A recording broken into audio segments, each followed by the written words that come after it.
Rasulullah, now that I know Arabic and have understood that, very same similar statements. Yes, indeed, there were some implicit statements about that you could implicitly, if you took them and separated them from everything else, you could maybe derive that Jesus was trying to claim some divinity or something for himself. But I also know from doing psychology, and I did a little bit of law too, that an implicit statement cannot override an explicit statement. An explicit statement always takes precedence. So if Jesus said God is one, and he anagorically may have alluded to God being more than one, then the clear statement overrides that each and every single time. So this is what I found through the New Testament. And I also found that Jesus taught salvation.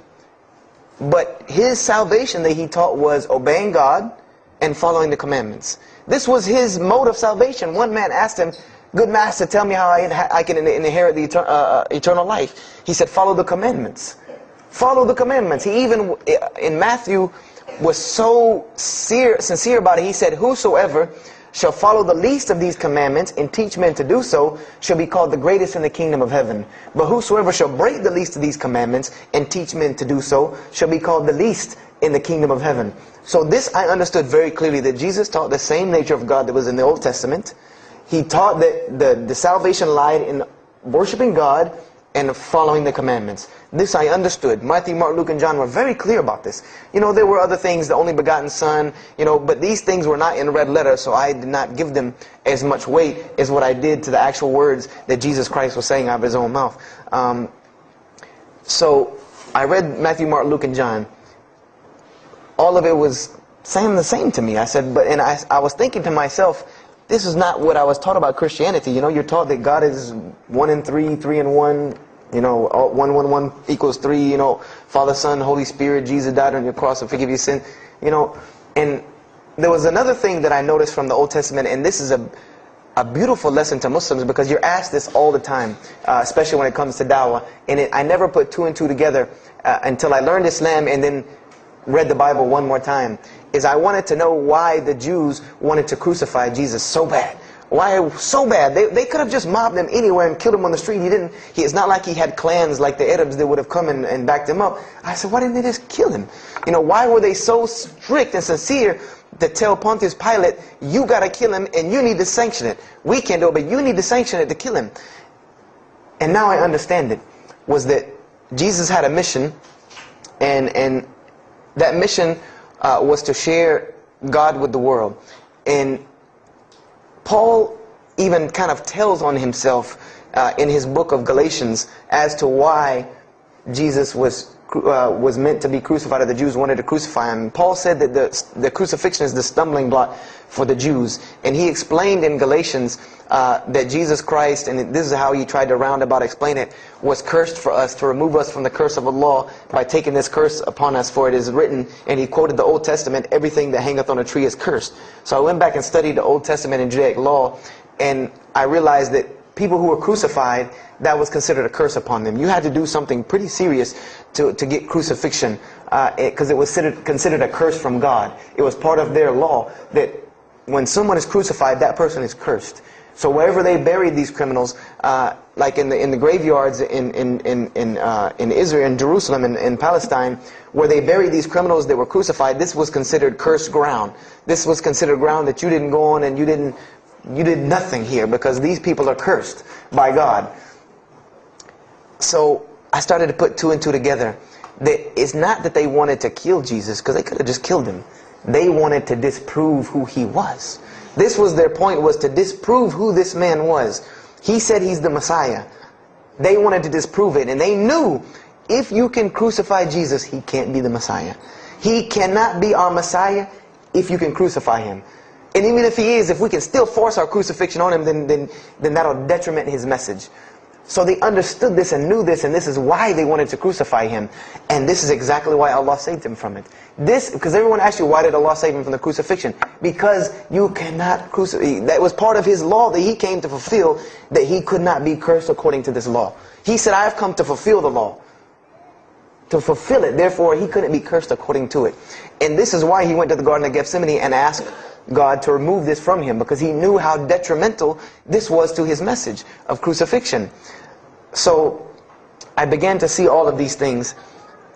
So I started to read, I got to the book of Acts and started to read the writings of Paul the Apostle. And things went from this to this. It went from one way to another way. It went completely flipped, turned around. The entire teachings went from obeying God, worshiping God, following the law, to worshiping Jesus Christ and abolishing the law completely. Paul even wrote to the Galatians, "Oh, you foolish Galatians, why are you still following this cursed law? Jesus Christ came as a curse to remove us from the affliction of this curse." So I said to myself, but Jesus just said a few books before this that whosoever shall break the least of these commandments and teach men to do so shall be the least in the kingdom of heaven. And here you go, Paul preaching this gospel to abolish the law.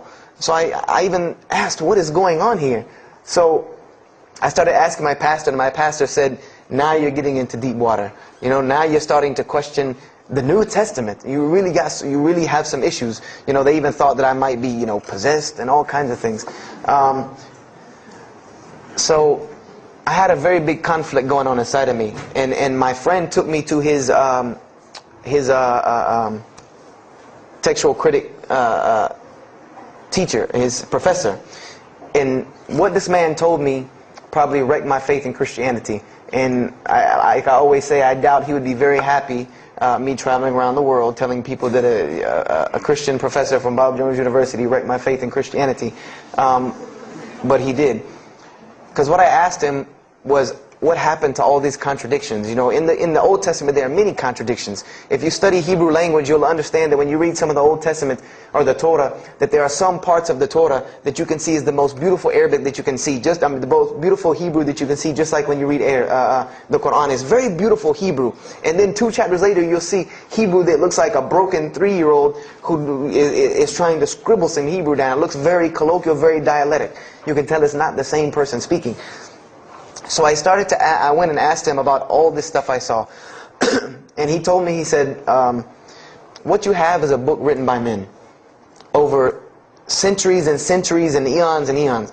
And he says, and this book started as an original that was copied and copied and copied, and somebody added a mistake, and somebody came behind him and corrected that mistake and added 2 of his own. Someone came and copied it and skipped a line and added a line where it wasn't supposed to be.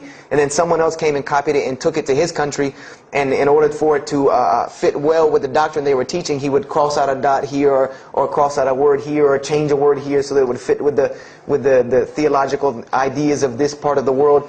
And he said, and after all these years, you have a book now that is compiled from all of this, written by the hands of men that still have men's fingerprints left on it. And that's what you have. You have an imperfect book that is only perfected through faith. This is exactly what he told me, that this book is perfected through faith. You cannot perfect it textually. It's not a textually perfect book. Those who believe in it by faith. And so I said, here we go again with this faith thing. You know, I said, God gave me a brain for a reason. If He did not want me to use it, He would remove this reason and logic part of my brain out and replace it with more faith. So, you know, and I was of the opinion, you know, as the saying goes, my grandmother didn't raise a fool. I'm no fool. You know, I said, I can't believe in this. You know, I mean, this book I've been taught is the inerrant word of God, and you're just telling me that it's a book of errors that's only perfect through faith. That's like me taking a 1982 Datsun all beat up and saying, if you believe it can be a Mercedes. If you believe. You know, that would make no sense. You can't take a car to the car dealership and say that. No, if you really believe it, if you look at it right, it's a Mercedes. So I said, no, you know, this is a book full of errors. And God's religion is perfect. If God has a religion, it's perfect. If He has a book, it has to be perfect because He is perfect. So I left Christianity completely. And I decided that I was, you know, I had learned some concepts from the Bible. God was one. You couldn't fool me of that. You know, I had also concepted that there should be nobody standing between me and God because He created me without permission from anyone. Therefore, I don't need to be taking permission from someone to go to Him. If I had to be forgiven for something, it should come from Him, because on the day of judgment, it's going to be me and Him alone.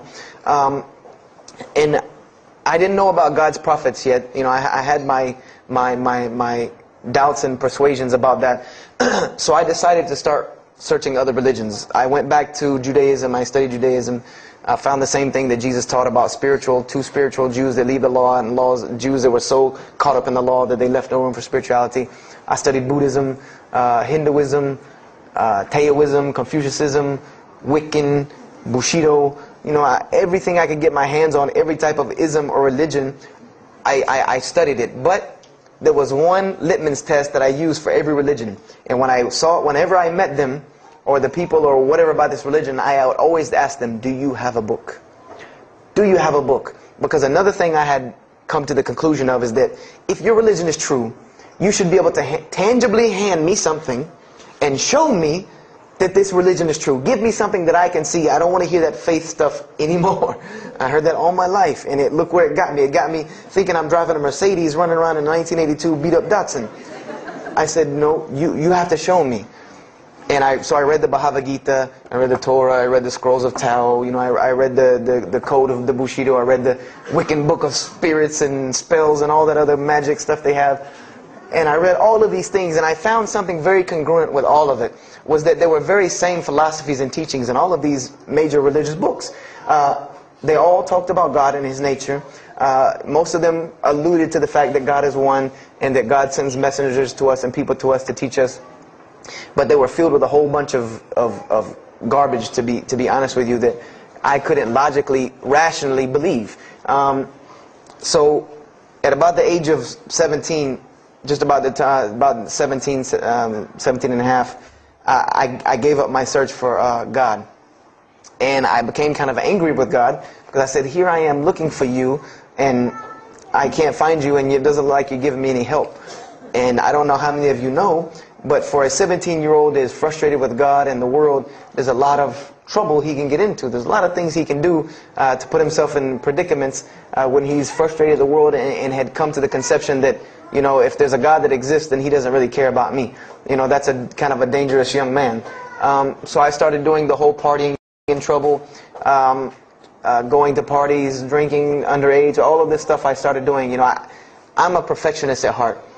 So when I was a Christian, I tried to be the best one I could. If I was going to switch to being any other religion, then I was going to do that 100%. So you better believe when I went after the dunya, I did that 100%. And I was a martial artist since I was 15 years old. And even though it was only 2 years, 2 years at 17, you think, you're Bruce Lee. So I got into a lot of fights. Got kicked out of school, had to go to another school, got in one fight, got arrested for a fight, and there were a couple incidences that stopped this downward spiral, because I was on a very, very quick downward spiral and I believe if I would have continued on that downward spiral, I would probably end up hurting someone, killing someone, or them hurting or killing me. And there were two incidents that brought that to an abrupt stop, like pulling the emergency brake. And the first one was a car accident that I was in. My friend and I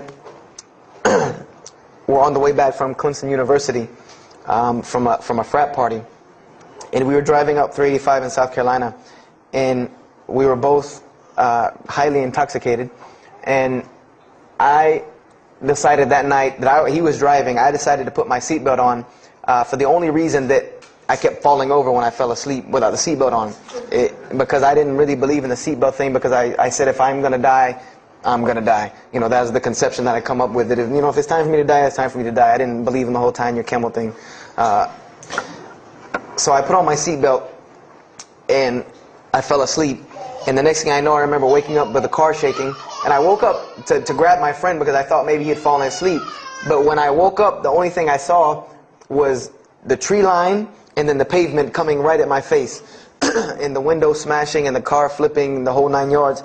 And us landing in a ditch.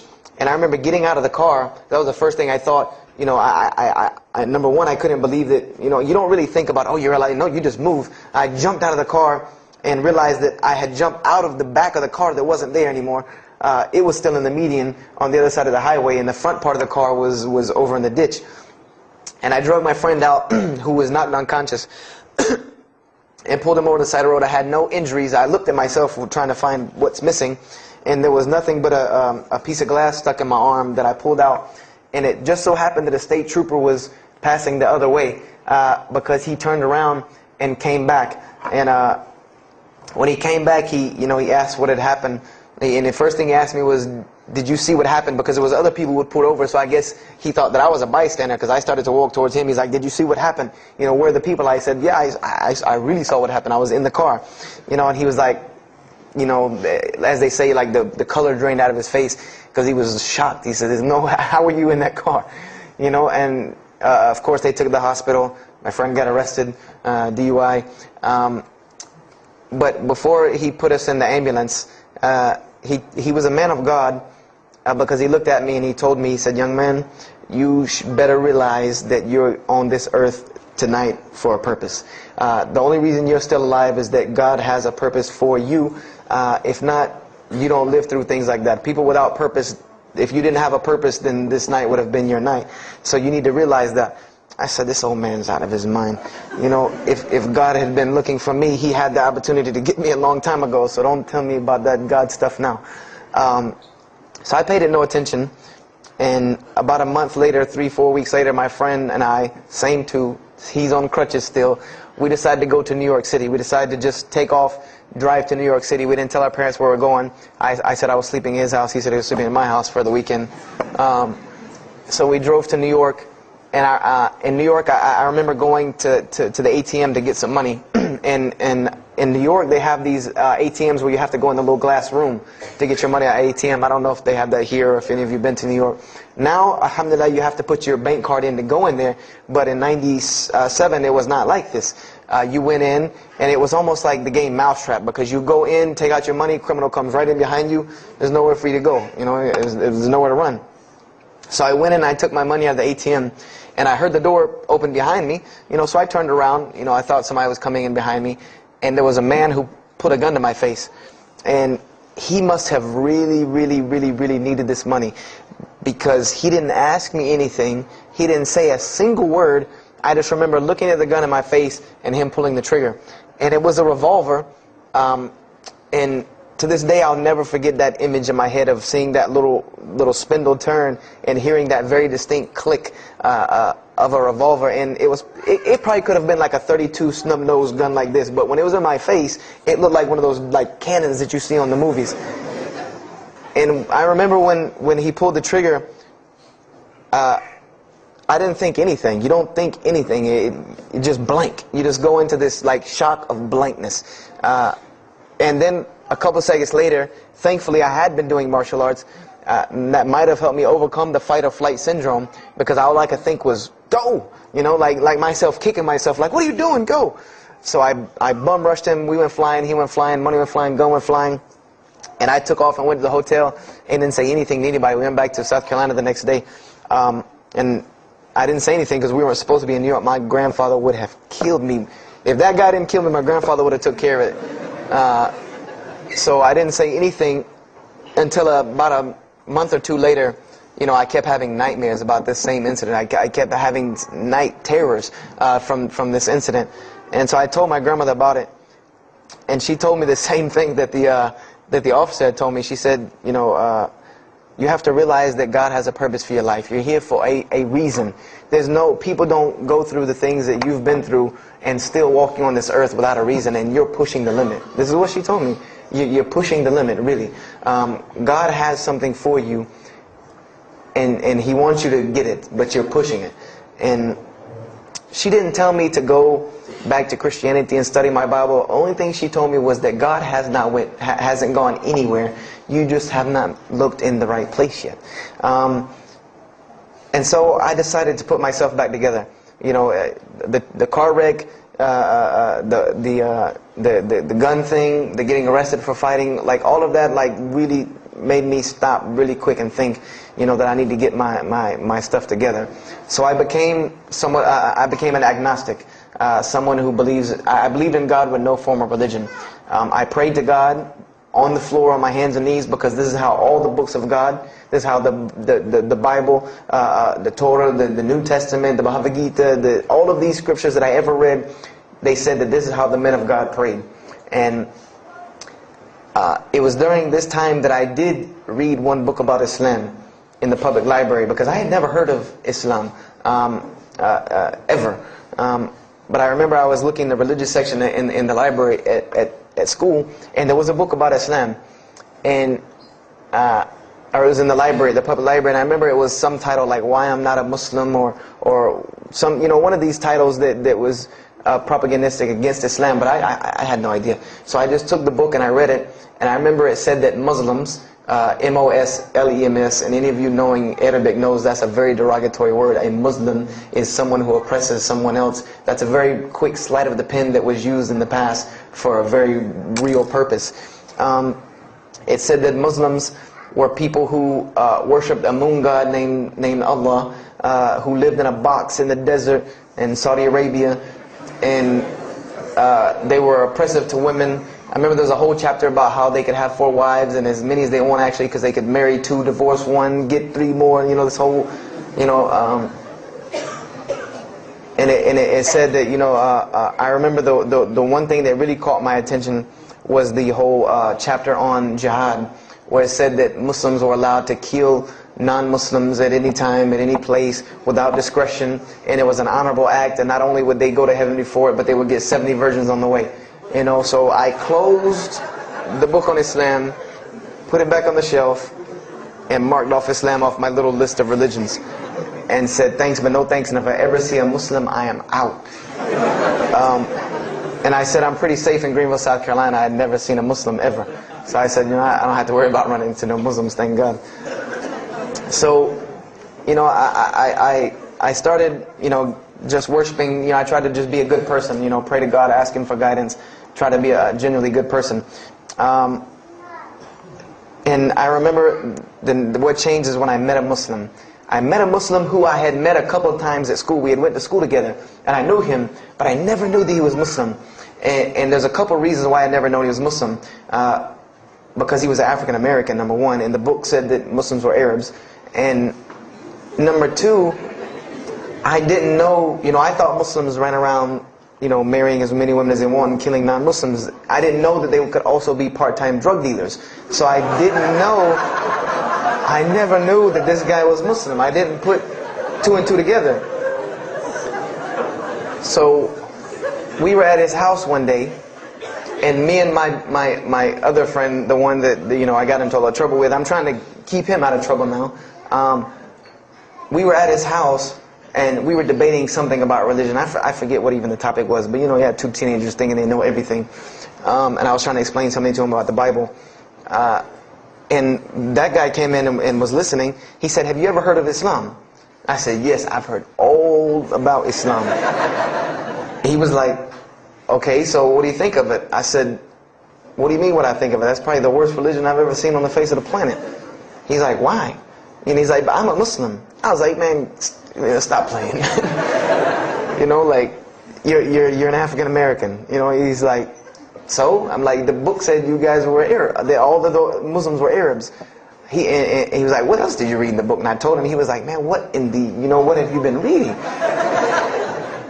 He's like, "You need to go to the mosque for Jummah." He's like, he told me, he said, "I'm not a good Muslim." This is what he said to me. He said, "I'm not a good Muslim. I'm not even going to try to front and say I'm a good Muslim." He said, "But I can guide you to some people that can tell you the real truth about Islam," because he knew about my story about wanting to find religion. And he said, "You need to go to the mosque for Jummah." And I said, What's Jummah?" He said, "It's just like church with no chairs." And I said, "I can do church with no chairs because in church the chairs were the worst part anyway." Because they had these hard benches that you sit on that are like this, and they're so hard. I said, "That's good. You sit on carpet? Wow, man, every church should be like that." And I said, "Where's the mosque?" He said, "It's on Wade-Hampton Boulevard." I said, "Where on Wade-Hampton Boulevard?" I lived on Wade-Hampton Boulevard. I lived right off of Wade-Hampton Boulevard. He said, "You know where Lee Road intersects with Wade-Hampton?" I said, yeah, I live on the other side of the intersection. He said, "It's right there." I said, "No, it's not. There's nothing. There's a gas station or a church." He said, "Yeah, you know that church, the Evangelical Missionary Training Facility?" I said, "Yeah, I used to take missionary classes there." He said, "You know that building in the parking lot with the gold thing on top?" I said, the gym?" He was like, "No, that's the mosque." Because I had always thought it was the gym because it was in the same parking lot and it was just rectangular with 2 glass doors in the front. And you could literally walk in between the church and the masjid and touch them like this. Anyone doesn't believe me, go to Greenville, South Carolina, look at the masjid. You can almost touch both of them just like this. He said, yeah, it's right there. I said, I've never, you know, at first I was shocked, like I've been living across the street from all these crazy Muslims all my life. You know, I said, I never knew. You know, and he told me to go to Jummah, and I asked him what time. He said he would meet me there at 1 o'clock in the afternoon on Friday. So I said, okay. I went on Friday, and I'm waiting outside for him. You know, I'm not going inside. That's not happening.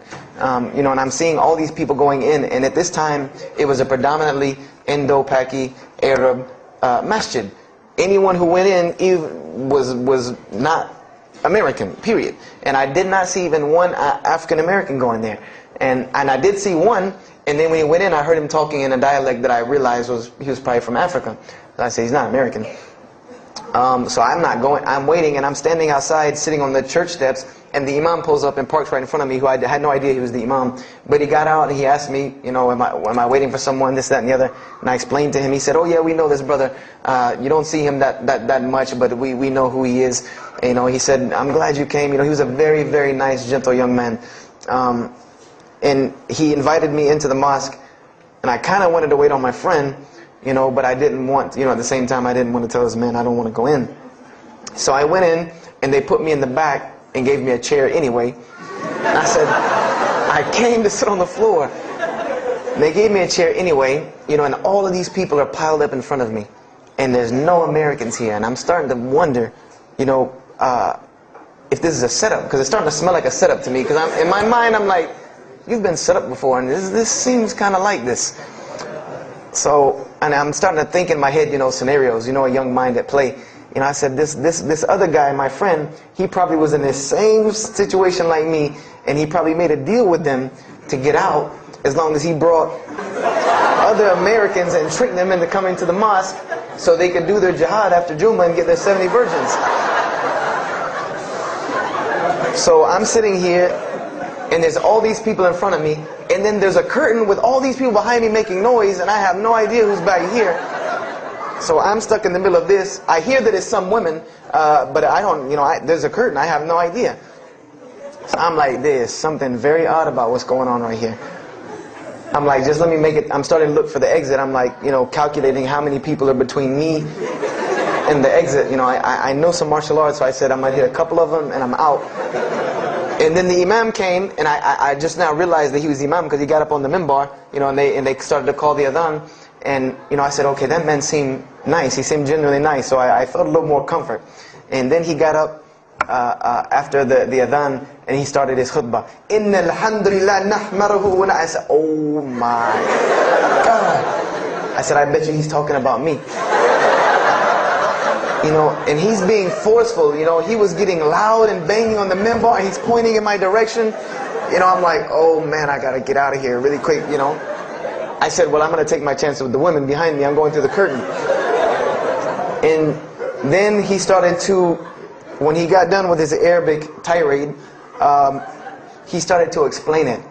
You know, that verily all praise belongs to Allah alone, or God alone, and Him do we worship, and Him do we seek help and assistance. We seek refuge with Him from the evil that lies. You know, he explained what he said in Arabic, and it sounded to me so beautiful. It was very, very beautifully prosed, what he said, and I wanted to know where he got that. You know, I said, where did he get that?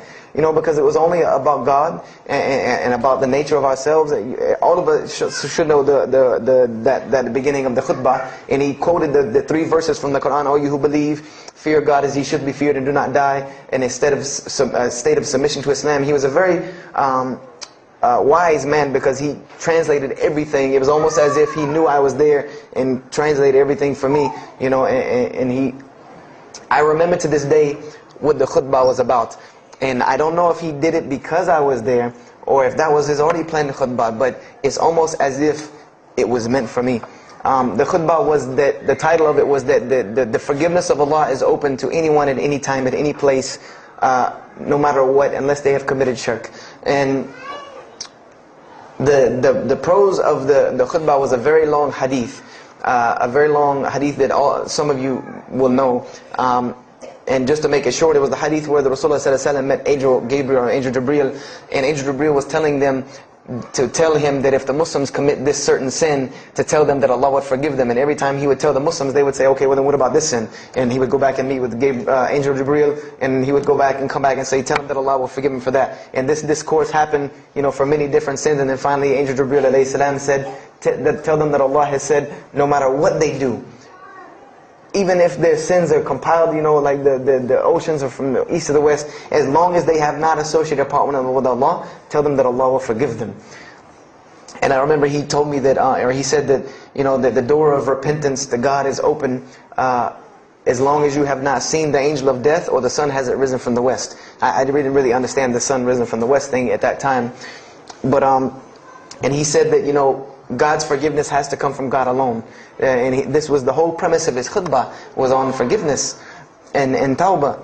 And I was saying to myself, these are all of the same concepts that I had formulated through reading the religious scriptures myself. And I'm asking myself, where did he get this stuff from? Where did he get all this? And he started using names like, he used the name Ibrahim alayhi salam, he used the name Musa, and I'm like, he translated it to Abraham and Moses. I'm like, where did he, where is he getting these? These are names from the Bible, I know these people.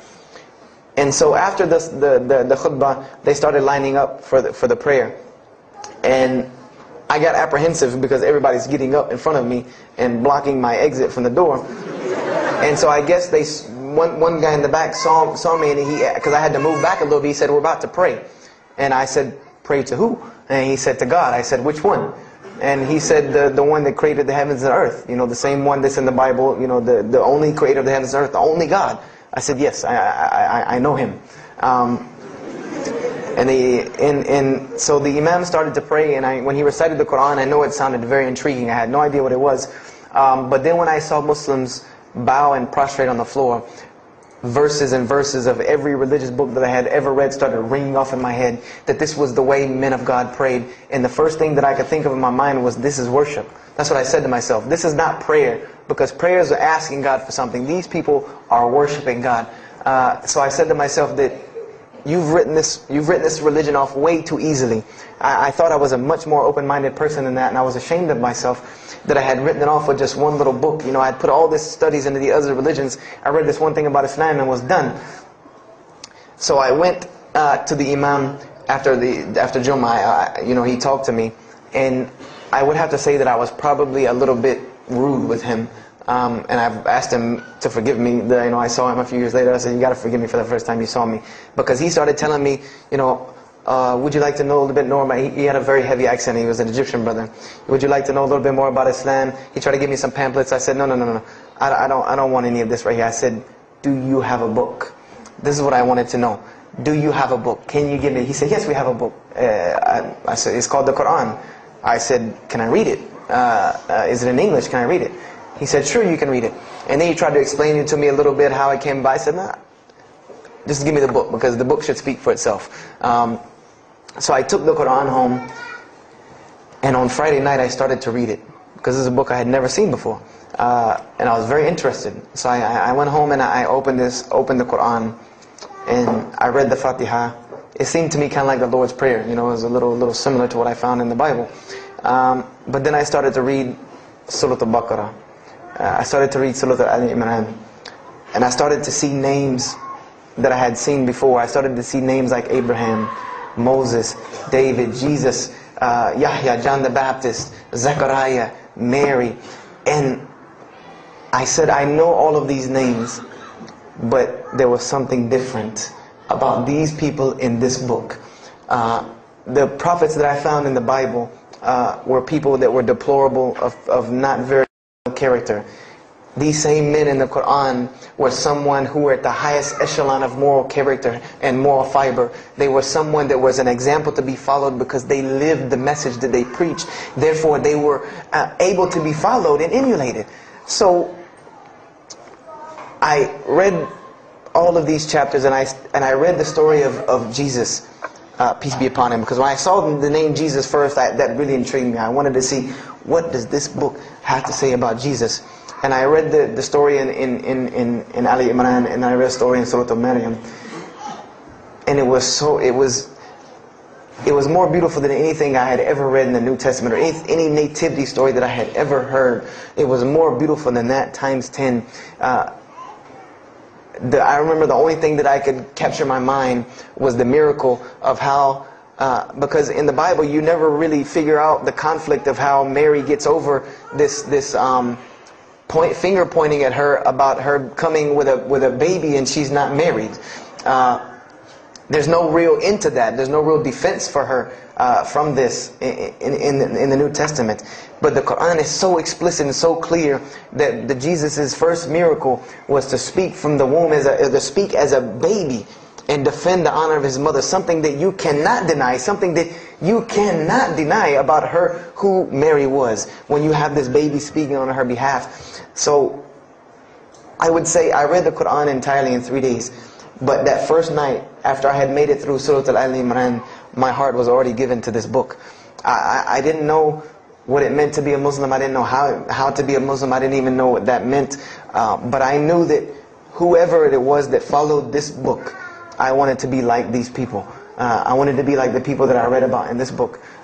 These were people I could follow. These were prophets. This was a book of guidance. And this was something that the book is calling and appealing to me. That if you don't believe in this book, you never see that. I've never seen this in any other scripture.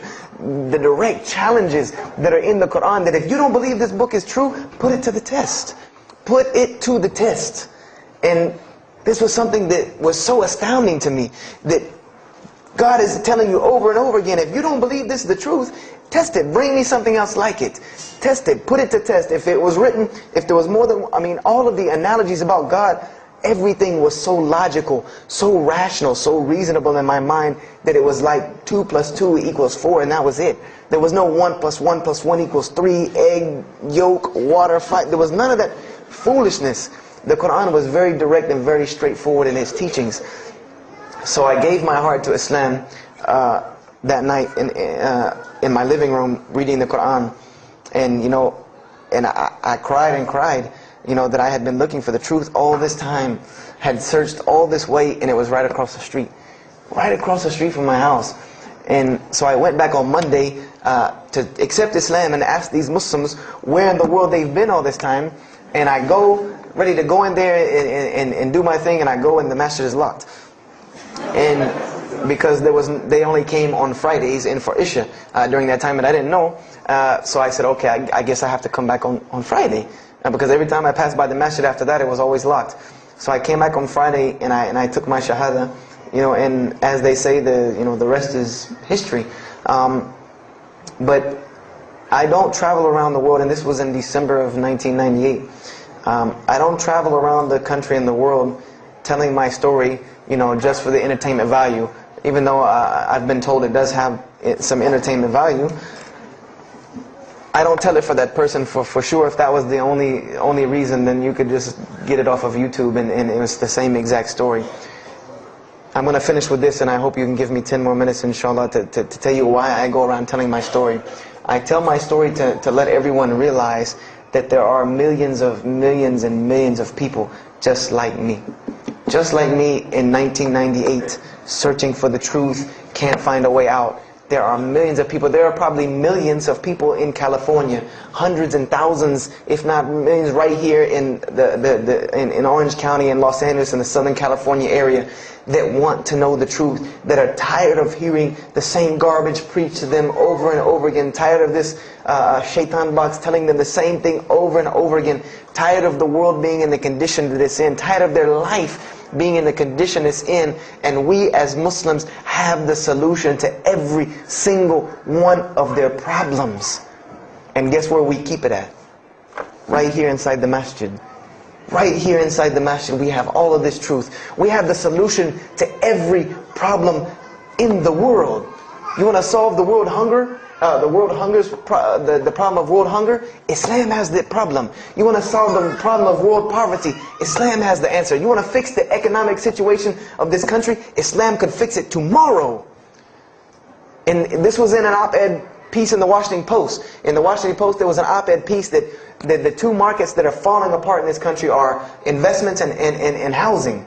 And there are two people in this market that while the rest are bottoming it out, this market is steadily climbing. It's not shooting, getting rich overnight like people want to, but it is continually going up, and that is Islamic financing and Islamic housing markets. These two things are so steady and so strong that economists in DC are trying to figure out how they can take some of these Islamic principles, from these investing and housing firms, and plug them into this system to give it some stability, because they realize that you won't get rich overnight in the Islamic system, but it will be stable. It will be something that will give stability. So they are starting to find out that Islam has the answer and the solution to their problems, but we already know this.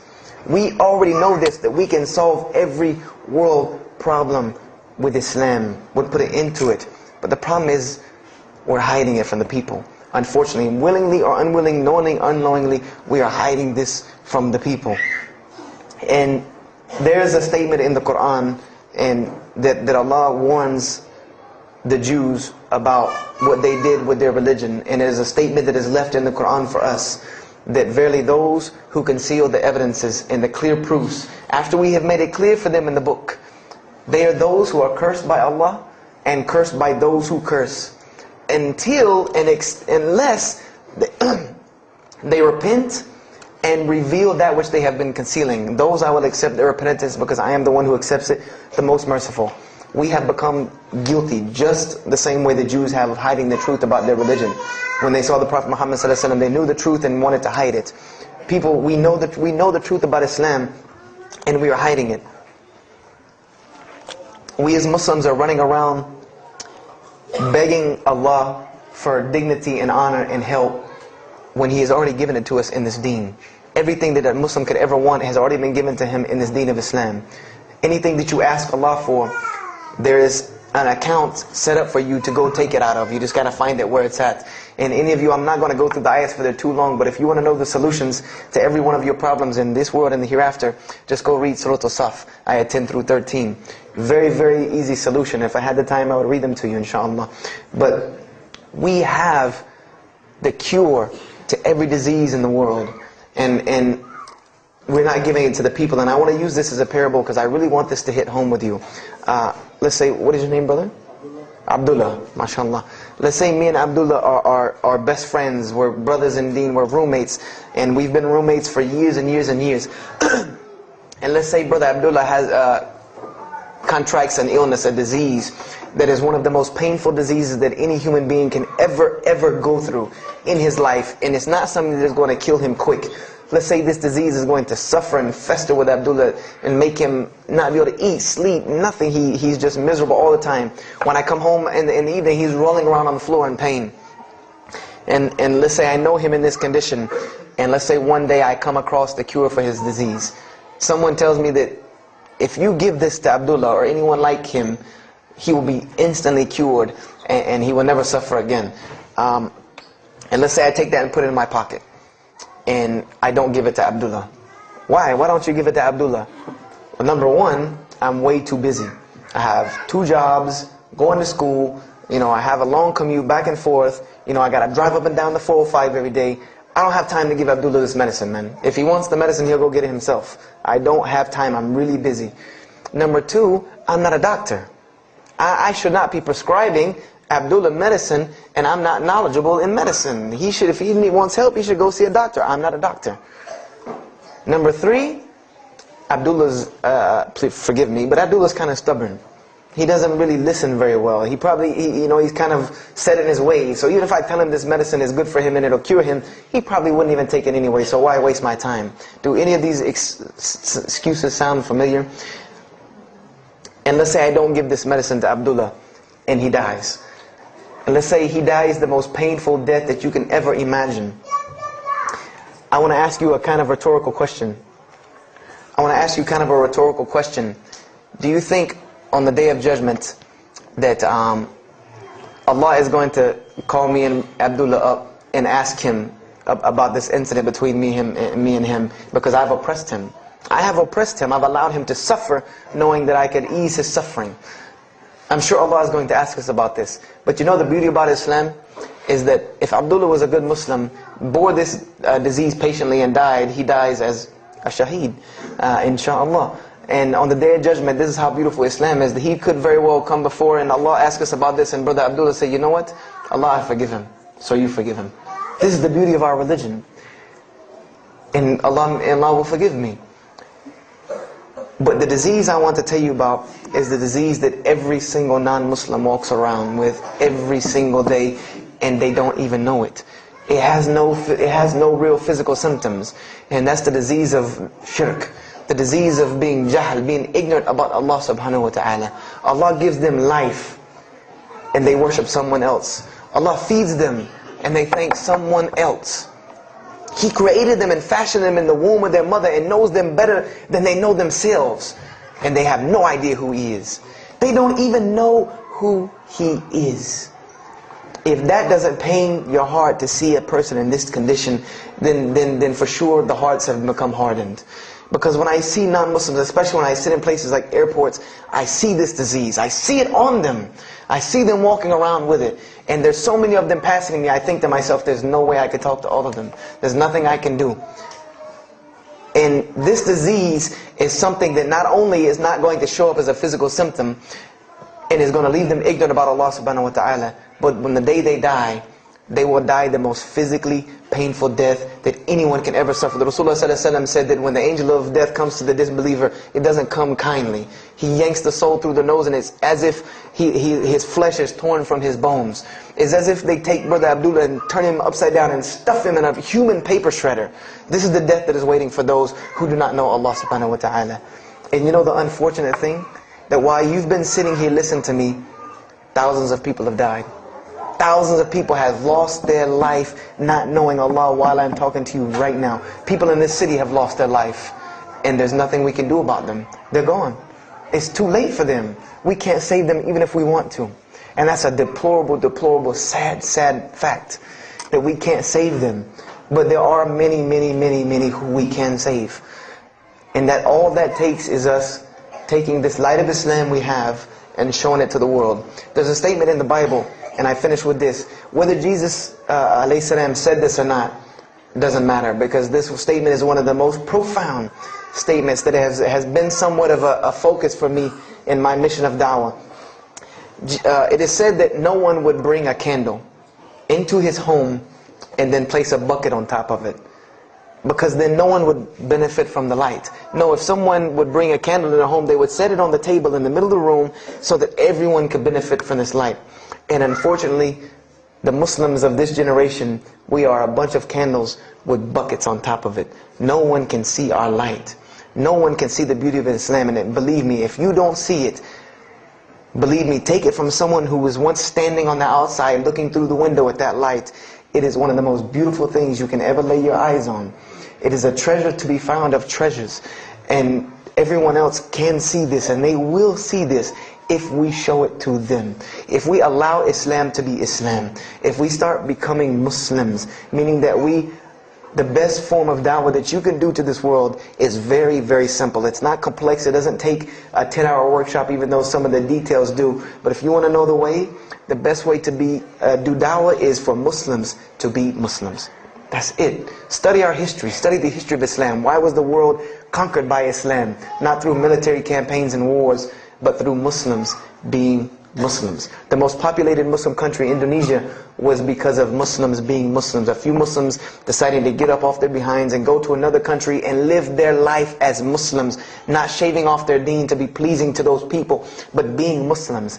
And when the people asked them and inquired, what is it about you backwards Arabs that we've heard all these crazy things about? Now you come out of the desert with pristine moral and character, and you have better ethics and morals than we do. What is it that has happened to you people? And their answer was, La ilaha illallah, Muhammad Rasulullah. That we believe in Allah and He has sent us a man named Muhammad, and we emulate his lifestyle. That's why we're like this. This is what conquered the world for Islam. This is what conquered people's hearts for Islam. Was the truth and the beauty of it, and its simplicity of its message. This is what brought me, and this is what the world needs. With all of this foolishness going on in the world, this is what it needs, the simplicity of Islam, whether they want to hear it or not. They know it in the bottom of their heart. When you show them the truth, even if they turn away from it, they know it's the right thing. They know it's the truth. And on the Day of Judgment, you can stand before Allah subhanahu wa ta'ala having washed your hands and saying that I did my job. And I finished just one more thing. I finished with this. If you don't believe this is important, if you don't believe this is one of the most important things you can do as a Muslim, then the last statement of Prophet Muhammad ﷺ to the Muslims as a whole, he gave his farewell sermon. And we know that what his farewell sermon was a summary or a synopsis of what Islam is and its general principles. And he knew this was the last thing he was going to say to the Muslims as a whole. And how did he end this sermon? Those who are here, pass this on to those that are not here. For verily it may be that the last one that hears my message may understand it than those right here among us. He gave a command to those Muslims to pass it on, and for those Muslims to pass it on, and for those Muslims to pass it on, until there was no one left to hear this message. This was a command he gave, the last command he gave to this ummah as a whole. And then what happened? He pointed his finger to the heavens and said, "O Allah, bear witness that I have indeed conveyed your message." And upon saying this, what happened? Allah revealed the surah, "This day I have perfected for you your deen, and completed my favor for you, and chose for you Islam as your religion." And the last statement that Prophet Muhammad ﷺ gave to us before this was revealed was that we must pass this message on. He gave us that duty. He took that duty that was only reserved for prophets. No one else, no other. If you don't believe me, go read Surah Al-Bayna about what was commanded of the other nations. No other nation was given this opportunity and blessing to pass on this deen except us. Because there are no more prophets coming. So the job falls on our shoulders. Qur'ans are not going to fall out of the sky and hit people when they're walking down the street. This job has now become ours. And just like if the Prophet Muhammad ﷺ had not done his mission, he would have been accountable before Allah. If we do not do our job of spreading this message of Islam, we will stand before Allah on the Day of Judgment. Don't be the person standing before Allah on the Day of Judgment and your neighbor that you've known, your co-worker that you've known 10, 15, 20 years come and find you and tell you, you knew this day was coming. You knew this day was coming and what was going to happen to me, and you did not say anything to me. And those people will complain to Allah about us. They will complain to Allah about us. Because we have the truth right amongst them, and we're not giving it to them. We need to stop hiding it in our masjids, in our homes, in our hearts, and we need to give it to the people. It's beautiful, trust me. Just hand it to them. Just hand it to them. I promise you they'll take it. Because it's something that is so pure and pristine. And now forgive me for probably going over my time. And if we have time, I want to leave some time for questions and answers. I will be outside to take any questions and answers. The only last thing I want to announce and let you brothers and sisters know is one of my biggest dawah projects is a DVD project that I do. And my goal is to put a DVD about Islam in the hands of every single person in the United States of America. Right now I'm working on Florida and I have other brothers working in other places because people will watch a DVD. We did studies on this, and people will watch media before they'll read a book or before they'll listen to an audio CD. And alhamdulillah, through these DVDs we've gotten, I would say, an average about 2 shahadas a month.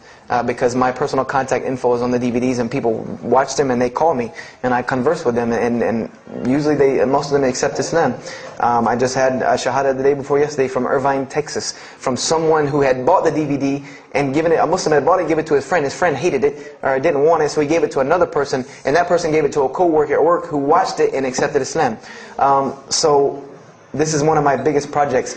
And the way this project works is I make 100 DVDs, and I brought 2 of them with me today. I'm going to explain what they are. The way this project works is I make 100 DVDs, and 75 of them go out to different dawah arenas. And the other 25 I make available for Muslims to purchase for 2 reasons: so that they can be, so that I can buy another 100 to make, and so that you can share in this ajr along with me. Because when you purchase a DVD that makes another DVD, or you give it to a friend, then you share in this ajr with me. And everyone knows that dawah is the biggest pyramid system because of the hadith Rasulullah ﷺ, that one who calls to guidance gets the same reward as the one guided, without that reward being lost from him.